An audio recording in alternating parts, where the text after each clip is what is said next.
మామూలు మన పాడి మనం ప్యాడీ కానీ ప్యాడీయే దాదాపు 1,72,000 హెక్టార్లు, హార్టికల్చర్ వచ్చి ఒక 15,000 హెక్టార్స్ ఉంది. అలాగే 176 రీహాబిలిటేషన్ సెంటర్స్ని ఏర్పాటు చేయడం జరిగింది. దీనిలో ముఖ్యంగా ఈ దాదాపు 328 ట్రైన్స్ క్యాన్సిల్ చేయడం జరిగింది. 6,44,536 మంది ఈ వరదల వల్ల ఎఫెక్ట్ అయ్యారు. దాదాపు 193 రిలీఫ్ క్యాంప్స్ మెయింటైన్ చేయడం చేస్తున్నాం. అలాగే దాదాపు 42,707 మందికి రిలీఫ్ క్యాంప్స్లో అకామిడేట్ చేసాం. దాదాపు 194 మెడికల్ క్యాంప్స్ ఆర్గనైజ్ చేసాం. దీనికి ఇది ఇంకొక ఈ డేంజర్ ఇలా కంటిన్యూ అవుతుందా లేదని చూస్తుంటే ఖచ్చితంగా తగ్గుముఖం పడుతుంది. ఇది గాబరా పడాల్సిన అవసరం లేదు. అలాగే మేము సహాయ కార్యక్రమాలు పాపం అందరూ కూడా పిఆర్ పంచాయతీరాజ్ దగ్గర నుంచి స్టేట్ సిసోడియా గారి అధ్యక్షతన గౌరవ ముఖ్యమంత్రి చంద్రబాబు గారి ఆధ్వర్యంలో సహాయ కార్యక్రమాలు, స్టేట్ డిజాస్టర్ మేనేజ్మెంట్, అలాగే నేషనల్ డిజాస్టర్ మేనేజ్మెంట్ అందరూ ఒకటే ఇన్ ట్యాండెం కలిసి పనిచేస్తూ ఉన్నాను. సో ప్రతి దాదాపు ఈ సెంటర్కి 600 calls to 600 to 700 calls వస్తూ ఉన్నాయి. ఈ సెంటర్కి ఎక్కడెక్కడ ఇబ్బందులు ఉన్నాయంటే 600 to 700 calls వస్తూ ఉన్నాయి. సెంటర్కి ఎక్కడెక్కడ ఇబ్బందులు ఉన్నాయంటే అడ్రస్ చేస్తూ ఉన్నాయి. అతి తక్కువ సమయంలో ఇంత ఎఫెక్టివ్గా పనిచేయగలిగాం. కానీ భవిష్యత్తులో ఇలాంటివి జరగకుండా ఉండాలని మేమందరం కోరుకుంటున్నాం. అలాగే ఆ దిశగా పనిచేస్తాం. ఇది ఒక రోజుతో కాకుండా ఇది రాత్రంతా పాపం సిసోడియా గారి కానీ అందరు కానీ ప్రతి పంచాయతీరాజ్ కానీ అందరూ ఈ డిజాస్టర్ మేనేజ్ ప్రతి ఒక్కరి కాల్ సెంటర్స్లో ఉన్నవాళ్ళు మొత్తం అందరూ రాష్ట్ర యంత్రాంగం మొత్తం ఆల్మోస్ట్ ప్రతి ఒక చిన్నపాటి ఏరియా కూడా ఒక IAS ఆఫీసర్ని పెట్టి సహాయ కార్యక్రమాలని ముందుకు తీసుకెళ్తా ఉన్నాం. అలాగే సిసోడియా గారు కూడా ఆయన అహిర్నిస్లో లాస్ట్ ఒక 72 గంటలుగా ఆయనకి నిద్ర కూడా లేకుండా ఇక్కడే కూర్చొని మొత్తం అహిర్నిస్లు అందరూ అప్రమత్తంగా దీన్ని పర్యవేక్షిస్తూ ఉన్నాం. ఇప్పుడు దీన్ని అనలైజ్ చేసి ఇప్పుడు ఎవరి తప్పు వీటన్నిటికంటే కూడా మేము అంటే మా ముందున్నది మేము ఎంతో సహాయ కార్యక్రమాల్లో పాల్గొనగలం. అలాగే నేను ఈ సమావేశం తరఫున ప్రైవేట్ వ్యక్తులు కూడా మన పత్రికా ప్రకటన ద్వారా నేను మిమ్మల్ని అప్పీల్ చేశాను. ఈ రోజున మొత్తం రాష్ట్ర హితవు కోరుకున్న ప్రతి ఒక్కరూ 3 పార్టీల వ్యక్తులు, మద్దతుదారులు అందరూ కూడా మనందరం ఇలాంటి ప్రకృతి విపత్తులు వచ్చినప్పుడు అందరం కలిసి మనం ముందుకు తీసుకెళ్ళాలి. రాష్ట్ర ప్రభుత్వం నుంచి కొత్తగా ఏర్పడ్డ ప్రభుత్వం మనం ముందుకు తీసుకెళ్తా ఉన్నాం. అలాగే మీ వంతు సహాయం కూడా మీరు చేయమని కోరుకుంటా ఉన్నాను. అలాగే నా సైడ్ నుంచి కూడా ఈ ప్రత్యేకించి రాష్ట్ర సీఎం రిలీఫ్ ఫండ్కి 1 కోటి రూపాయల నిధుల్ని నేను చంద్రబాబు గారి రాష్ట్ర ముఖ్యమంత్రి నిధికి నేను విరాళంగా ప్రకటిస్తున్నాను. ఈ సహాయ కార్యక్రమాలకి చిన్న ఒక పూర్తి స్థాయిలో ఏమాత్రం వాళ్ళకి వచ్చినా కానీ నాకు చాలా ఆనందం కలుగుతుంది. ఆ దిశగా రేపు కలిసి వారికి అందజేస్తున్న చెక్ ఒకటి. అలాగే ఈ పరిస్థితుల్లో ఒక చిన్న అనాలిసిస్ ఏంటంటే రీహాబిలిటేషన్కి షిఫ్ట్ చేయబడ్డ వారు 42,000 మంది. నిన్న మెసేజ్ కూడా పెట్టాను.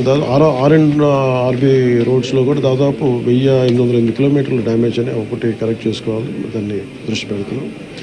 అలాగే 188 బోట్స్ యాక్షన్లో ఉన్నాయి, దాదాపు 5 హెలికాప్టర్స్. అలాగే గజేతగాళ్ళు దాదాపు 283 మంది సహాయ కార్యక్రమాలు పాల్గొన్నారు. దాదాపు 3 లక్షల ఫుడ్ ప్యాకెట్స్ సప్లై చేశాం. అలాగే ఈ కంట్రోల్ రూమ్ ప్రజలకు ఏదైనా సరే మీకు అత్యవసరమైన పరిస్థితుల్లో ఉండాలి అంటే ఇది 112 ఈ నెంబర్కి కానీ అత్యవసర నెంబర్లకు కానీ 1070. సో 112 మీరు ఎక్కడున్నా సరే విపత్తులు ఇరుక్కుపోయి ఏదైనా కష్టం ఏదైనా ఇబ్బంది ఉందంటే వెంటనే మేము స్పందిస్తాం. దానికి మీరు కంట్రోల్ రూమ్ నెంబర్ 112, ఇంకొక నెంబర్ 1070. ఇది కాకుండా 1800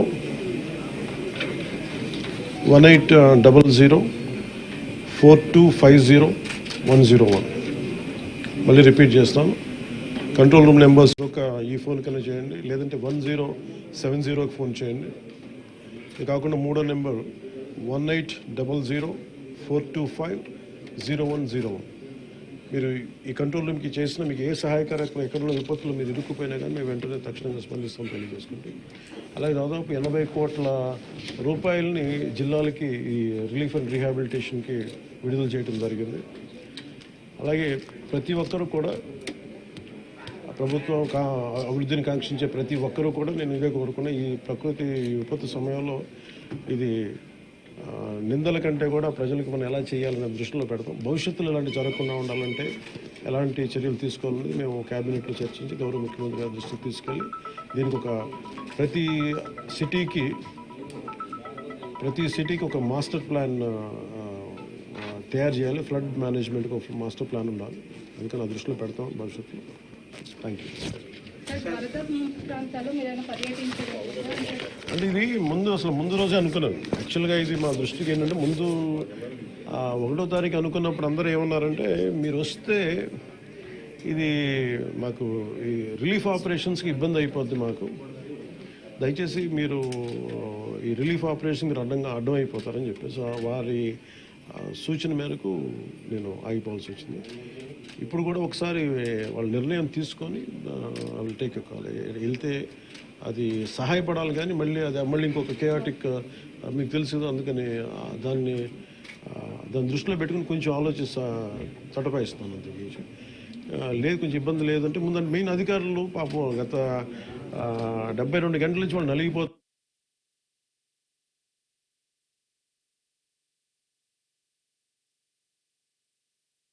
అని చెప్పి నేను దాన్ని దృష్టిలో పెట్టుకొని నేను స్వయంగా పర్యవేక్షిస్తున్నాను.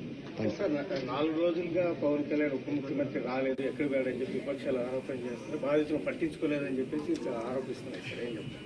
ఫిజికల్గా మీకు కనిపించడం పద్ధతి అంటే వాళ్ళు ఏమనుకుంటారంటే నేను బోట్ వేసుకొని రెస్క్యూ చేయడం కుదరదు కదా, బాధ్యతలు లేకుండా ఎందుకు అది ఏంటంటే అనాలి కాబట్టి అంటమే తప్ప.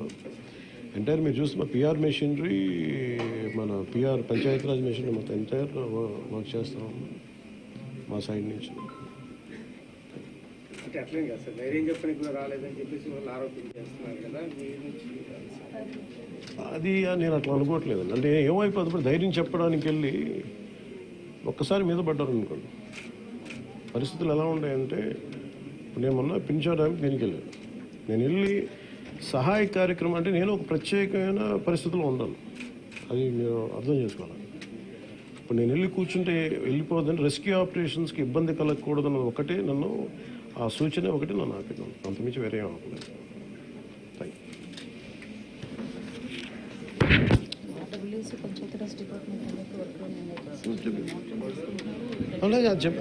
నిన్నే చెప్పాను అంటే పంచాయతీరాజ్ కానీ, రూరల్ వాటర్ సప్లై కానీ, ఇంజనీరింగ్ డిపార్ట్మెంట్ కానీ ఇవి కన్సిస్టెంట్గా పనిచేస్తున్నాయి in tandem with rescue operations. So దాన్ని కూడా మీరు దృష్టిలో పెట్టాలి. సార్, హైదరాబాద్ తరహాలో ఇక్కడ చెరువులు అవన్నీ కబ్జాలు అవుతున్నాయి కదా, వాటి విషయంగా ఏమైనా మీ గవర్నమెంట్ దృష్టి పెట్టింది? ఇప్పుడు ఇది సక్సెసివ్గా ఇప్పుడు మనం అంటే దీంట్లో ఒక ఇది ప్రతి ప్రభుత్వం తీసుకోవాల్సిన బాధ్యత ఇది. ఇప్పుడు దీంట్లో ఆల్రెడీ చెరువుల్లో కొంచెం నాలాల్లో కట్టేసినవి ఉంటాయి.